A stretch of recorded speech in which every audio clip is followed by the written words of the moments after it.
we're going to talk about head and arm defense. So the first principle to understand for a head and arm defense is if I'm wrestling someone and if I'm square with them, meaning 1, 2, 3, 4 hips are aligned like in a square, then obviously he can't throw me and I can't throw him.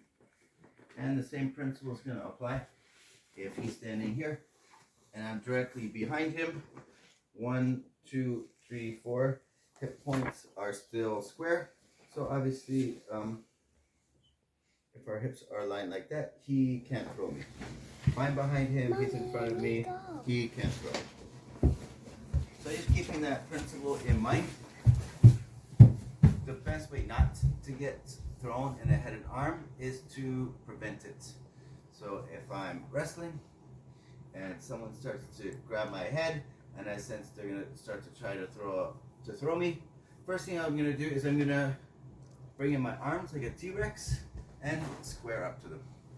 So I'm wrestling, someone collar ties me, I feel they're going for my arm.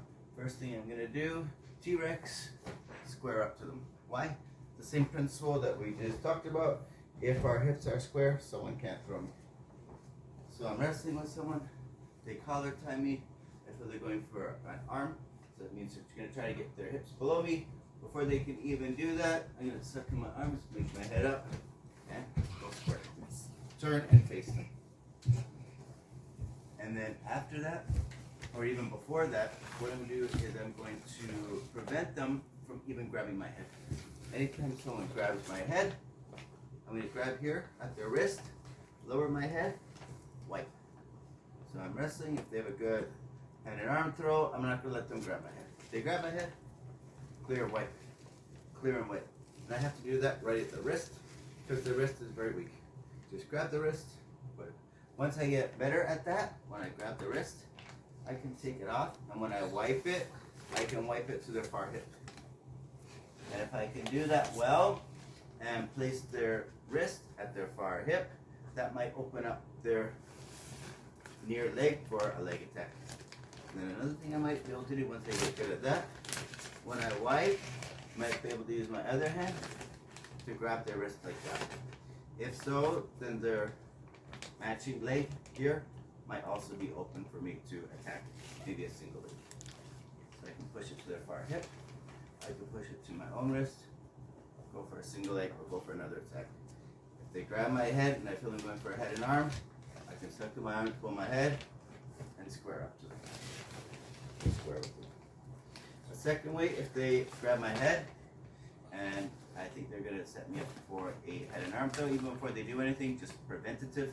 As soon as they grab my head, if I don't want to wipe, another way is they're holding my head like this. I'm just going to punch at the elbow to clear it. So they grab my head, collar tie, I'm just going to smack their elbow away. Once I get good at that, when I punch here, after I punch, I can step in, grab an underhook, and this hand can grab wrist control, and I can get my head in the pocket there.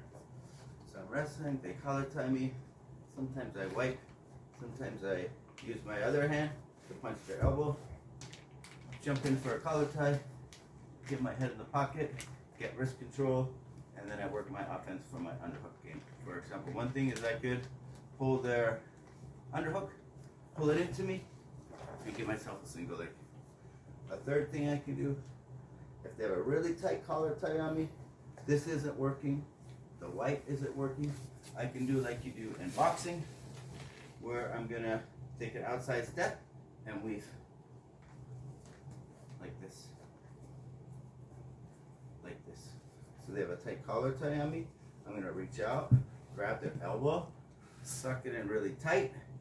So I'm holding the elbow really tight to me, taking outside step, weaving under their collar ties. This is one of the few times in wrestling you would ever tuck your head. Pull in tight, weave, tuck my head like that, then I can put my head on their shoulder, and then I can try taking an angle like that.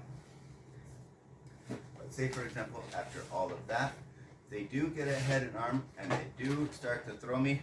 I feel their hips are getting underneath me. If their hips are underneath me, then they win. If my hips are underneath theirs, then I win. So they grab me, they start to throw me. I feel their hips are underneath me. I'm gonna reach around them, grab them a body lock, step to the outside, and squat with my head up. So they're going. They grab me. I feel, here comes the throw. They're trying to get underneath my hips. Body lock, step, and squat like this. Here they can't throw me because my hips are lower than theirs. My head's out like this. They can't throw me. So they grab me, start to throw me body lock like this, and then I start coming to the back. Why do I start going to the back? Because the same principle we discussed before. If our hips are square, they're facing me, they can't throw me. They're facing away from me, they can't throw me. So I start to do head and arm, body lock, stop, squat, get low. Then I start walking in behind them, coming around to their back. What they're probably going to do when I drop and I start coming to the back is they're going to turn and face me, and then I can get my underhook, and then I can work more underhook options. For example, I can try an underhook, and I'm running knee pick. But the most important thing is just to get my hips lower than their hips, take an outside step so they don't have the angle they want, body lock, and then start walking in behind them. Alright, let's take a look at the wipe. So I have a good collar tie. She's going to, she wipes it. So I'm looking to get a head and arm. I need to get a head. I get a collar tie in her, she wipes it. Collar tie, she wipes it. So if I'm looking to head and arm and I can't grab her head, she wipes the collar tie every time. I might start to get frustrated because I can't do my game. So let's go do another one. We're wrestling. And collar tie, she wipes it right away. Now this time I'm going to collar tie it, and she's going to punch my elbow out.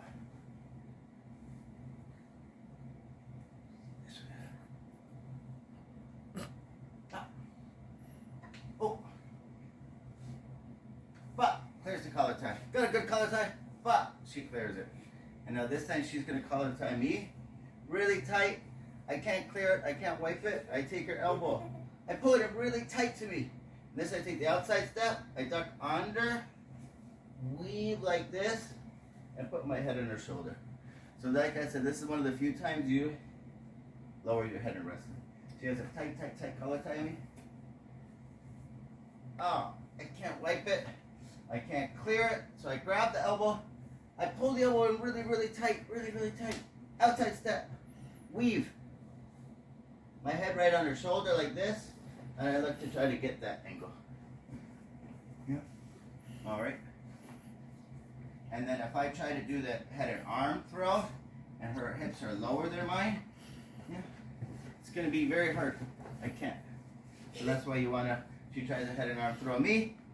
She's going to grab my head. She tries a head and arm throw me. I take it outside step. Now my hips are lower than hers. Now she can't. So I got my body lock. I got the angle. I slowly start coming around to the back. I can put my knee behind her knee and take her down. Yeah. So we're wrestling. I do get her head. I do get her arm. She doesn't clear it. She doesn't do anything. Yeah. I get my hips through. My hips are underneath hers. Now I can throw her. I sit through. I have a good head and arm. Let's try again and see if her hips are lower than mine, if I can do it. So get your hips lower. When I go like this, drop your hips.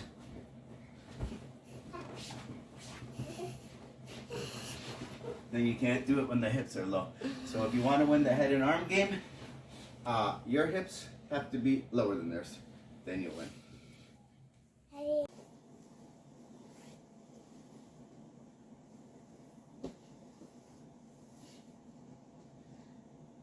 Alright, so they did manage to get the head and arm on me, and they're about to pin me. So what am I going to do? I'm going to lock in my hands together, lock my hands together, get this bony part of my wrist, track down their ribs to where their ribs end, lock under their ribs, pull up into them, run my legs as close to their hips as possible until I can't run my hips anymore. this foot's going to come as close to my butt as possible, and I'm going to bridge over my right shoulder.